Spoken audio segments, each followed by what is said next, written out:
Hi guys, it's Evelyn. Might be a bit quiet. I'm on the train on my way to Brighton.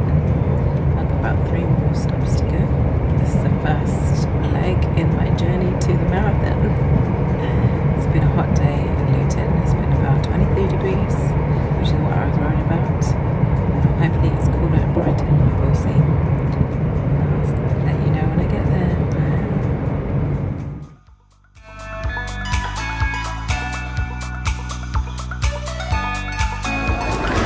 Hi guys, I made it to the hotel, bed and breakfast.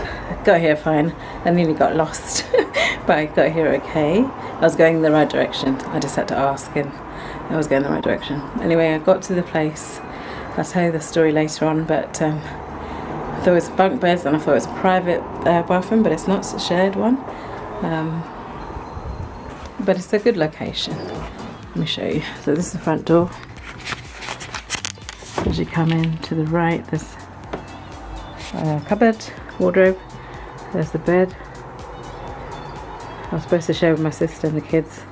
There's 2 beds. I thought it would be a bunk bed, but nope. And then there's a dressing table, and the chairs over here. We've got a kettle, and then here's my view out the window. Ooh.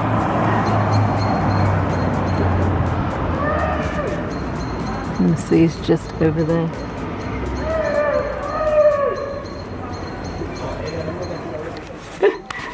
So it's 5:23. I'm just gonna go down to the beach and get my bib, enjoy the sunshine while I can enjoy it, get some dinner and then come back. Alright, speak to you later. Bye.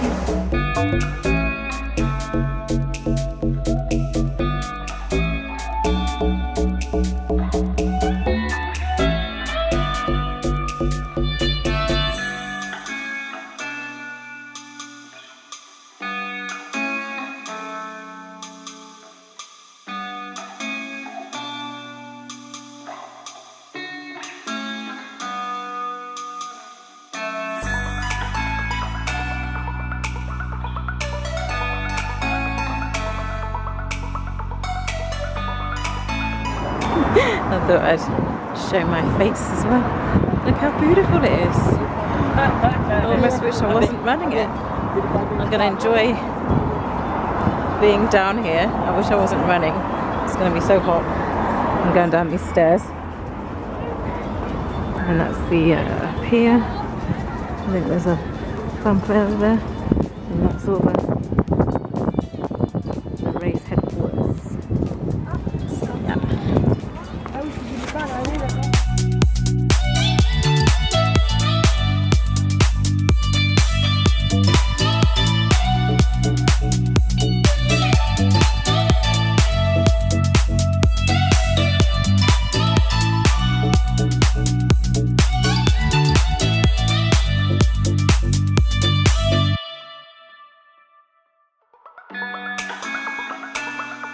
Look at the aftermath of the marathon. They still have this, well, they're still taking down the setup. There's trackers. And there's the Brighton Pier. And look who joined me. Say hello, guys. Hi, guys. They joined me yesterday. They met me at the end Marathon of the... supporters. I will probably, hopefully, put some clips in from my sister's phone. So you can see me finishing off the race. Yeah, that was funny. Yeah. I'm here. I'm alive. I made it. It was hot, as you can see. It was really hot. But I did do better than Bournemouth by about 4 or 5 minutes. And I stopped for the loo, so that was good. But I'm so achy. No pains though. I didn't pull any muscles, but I'm just really tired. And we're just sort of making our way back to the station. Doing a lovely leisurely walk along. To look at this beautiful sea and sunshine. So yeah, when I get home later, I'll end the vlog and talk about the marathon itself and how it all went. All right, take care, and I'll see you later. Bye.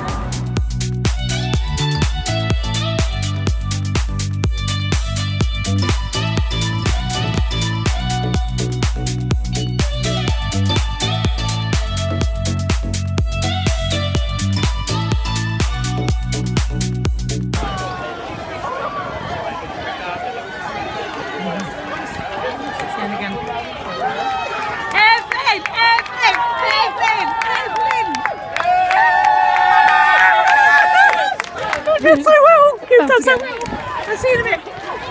Well done. Hi, it's later on Monday night. I'm back home in Luton and I thought I would come back and tell you all about my weekend. So let me start off by showing you my medal.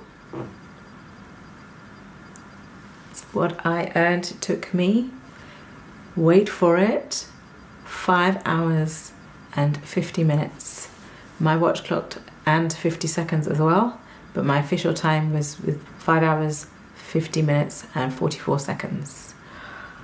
That took a long time and it was about 20 minutes more than I was hoping for, but I'm going to put it down to the heat. As I said before, I hate running in the heat and I definitely had to slow down, but I think it was more tiredness, possibly brought on by heat exhaustion, but it was not good. I actually enjoyed the run, especially the first half, even though I started off slowly to keep it steady as possible. It was a beautiful course. It started off in Preston Park, so you ran round the park. So initially while we were all waiting, because there was 12,000 runners I think altogether, and we were all partitioned in corrals, different colours, and by speed as normal. So they started off with one corral at 9:15, and by the time they got to my corral, which is the green corral, it was nearly 10 o'clock. So we were waiting for like 45 minutes or so. But the atmosphere was great in our corral. They had music going, they had an interview with, I don't know who he is, possibly the manager or a player for Brighton Hove football team. So he's being interviewed, so we saw that, and they did a lot of like things to get us involved in the crowds. So that's quite good, a lot of dancing going on and stuff. And then they came and interviewed people in the crowd, so it was fun. And then by the time we got to go out, we got led out to the start line itself, and then we were off. So it was around the park. There was the first elevation or first hill. So I took that steady. I was fine. I ran all the way up that hill, so it was great. The first one, it was good. We ran around the park, and then it basically took us along the route. I'm not going to go into detail because I can't remember exactly the routes itself, but it took you through both residential areas, industrial areas, and then the beautiful coast scene. We went all the way up to Ovingdon, a little town called Ovingdon, and then back along the coast again, and then all the way up to an industrial area, and then back to the finish line, which was on the beach by Madeira Drive, if you know Brighton. So it was really good. It was a really good location. It was really set out well. My hotel was about maybe 10 minutes walk from the finish, which was great. My sister came down to watch me at the race with her son, and then they stayed over with me till this morning, which you'll see in the footage earlier. Saw the beautiful view of the sea and the beach. The beach is very pebbly though. So the first half went well.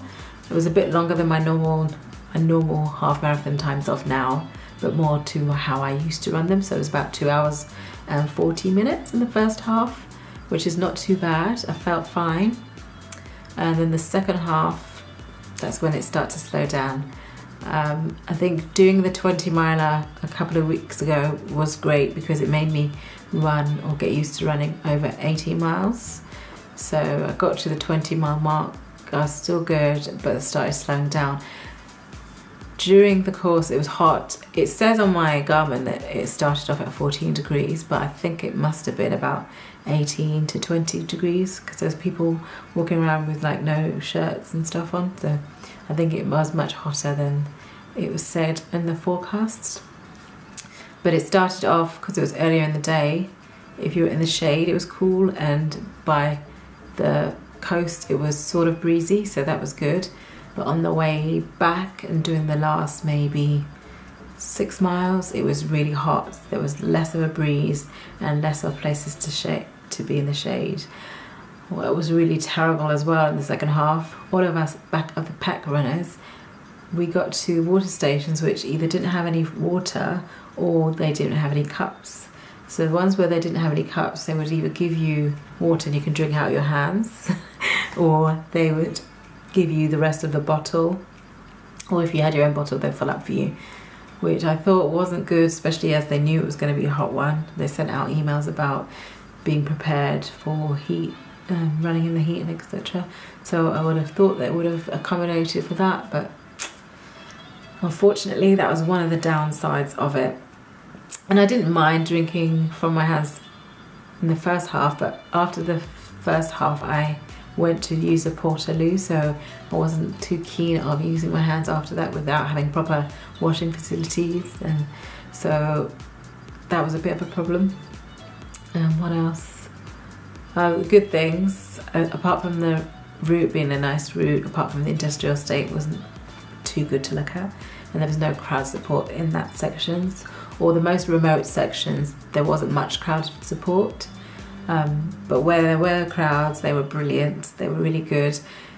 One thing I would say is make sure you have your name on your top, because when they shout out your name, it's so invigorating, and it sort of spurs you on and gives you that second or third wind that you need to cut through it. And sometimes, because I was wearing purple, as I do, because I'm this runner loves purple, I tend to wear purple for my running gear, and I was wearing all purple for my run, so they'll say, oh, purple runner, well done, or something like that, so that was cool. So that was the same, but I forgot to put my name on my top, so I think next time I do a marathon anyway, I will definitely put my name there. So the good things were crowd support, as I said, and there was enough energy gels around the course, which is good, because most of the races don't provide that. I don't know really about marathons, but the half marathons I've done, I think there's only been one that has provided something other than water. And this one did provide energy drinks and energy gels, as well as water stations. If they had water at all of them, then it would have been really good, because they were placed at really good distances apart around the course. And if it wasn't so hot, not having it at having the water at every water station wouldn't have been so bad. But where there wasn't water to drink, they had these water shower locations. So you could just run through the shower, and it was freezing cold water, so it was really good. And they had that more on the second half of the course. In the earlier parts, there were people, residents, who were spraying us with water. There was kids with water guns and stuff, so that was funny. That was cool. They had a couple of cheer stations, so they had cheerleaders and they had some drummers, which was good to run to the beat of the drums. And then they had steel pan players, so that was fun. It was really good when there was cheer stations, or where there was crowd support, or there was music. That made it really good. And watching the view of the sea was gorgeous. I love running by the water. I just love it. And it's such a clear blue sky day, blue sea. It was beautiful. So I do recommend going and running that race. It's such a good one to take part in. And it's supposedly the second largest one in England after the London Marathon. And the medal is great. The t-shirts, by the time us back of the pack of runners got there to get our finishers medals and you know, your finishing kits, they didn't have enough medium and large t-shirts left, or basically they were gone. So the only thing they had was an extra small and extra large. So I decided I'll just take an extra small anyway, just so that I had one. And then coincidentally, a lady came back with her small because it was too big for her. So I said, oh, you can have mine. So we swapped shirts. I was just thinking it's small, it's not going to fit me yet, but I'm endeavouring to lose weight, so I'm going to fit in it sooner or later. So I never wore it the next day. So today I could have worn it during the day, and I didn't wear it until I got home, and I was trying it on just to see how small it was, and it ended up being perfect fit. It's not tight, it's loose fitting, and I wore it on my run. Yeah, it fit perfectly. So as I said, I'm not sure if it's oversized, as in where the sizes run large, so the small is actually a medium and the extra small is actually small. So it's probably just as well I didn't get a medium, because it would have been large and baggy, but it's a good fit. We also got a soft water bottle and a few bits and like samples and stuff. So, but I think the t-shirt and the water bottle are the coolest bits. Yeah, so I don't know if there was bananas or anything, but I couldn't see remnants of it. I had a good day. I had fun. Would I do another marathon?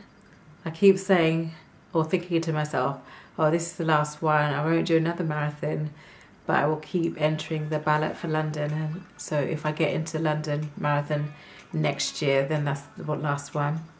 But in my head now, I've got the notion that I have to keep running marathons till I get to at least my 5 hours and 30 minutes goal that I have in my head.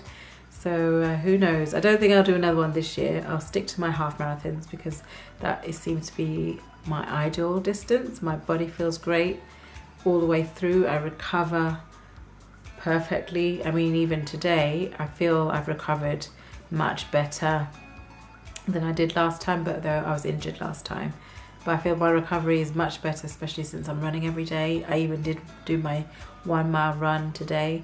I took it slowly because I do feel achy. I can feel the soreness in my muscles, and I did feel a bit tired, so I didn't push it. It was a slow run, but I did my mile. So my run streak continues, day 131 today. But I'm enjoying them, so I think I'll probably stick to 1 marathon a year and then stick to my multiple half marathons during the year. So my next race will be at the end of this month, so I'm doing a double race. So the 30th of April I'm doing the MK 5K Rocket, that's Milton Keynes 5K race, and it's a downhill race. So I'm trying to get a PB because that was my fastest race last year, my fastest official full 5K race last year. So I want to beat that time and therefore beat my PB. And then the day after is a half marathon, the same MK half marathon. So with those 2 races, you get a third one. So you know how I like to run for the bling and collect my medals. So that's my next couple of races coming up. Thank you so much for watching. I know this one's been a long video, so I hope you got to watch till the end. Tell me about your races. Did you do the Brighton Marathon this weekend? Or did you do the 10K? How did you find the heat?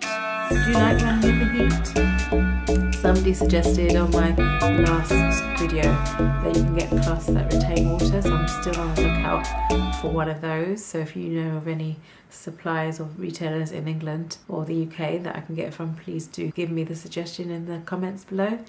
Anyway, thanks again for watching. Take care. See you soon. Bye.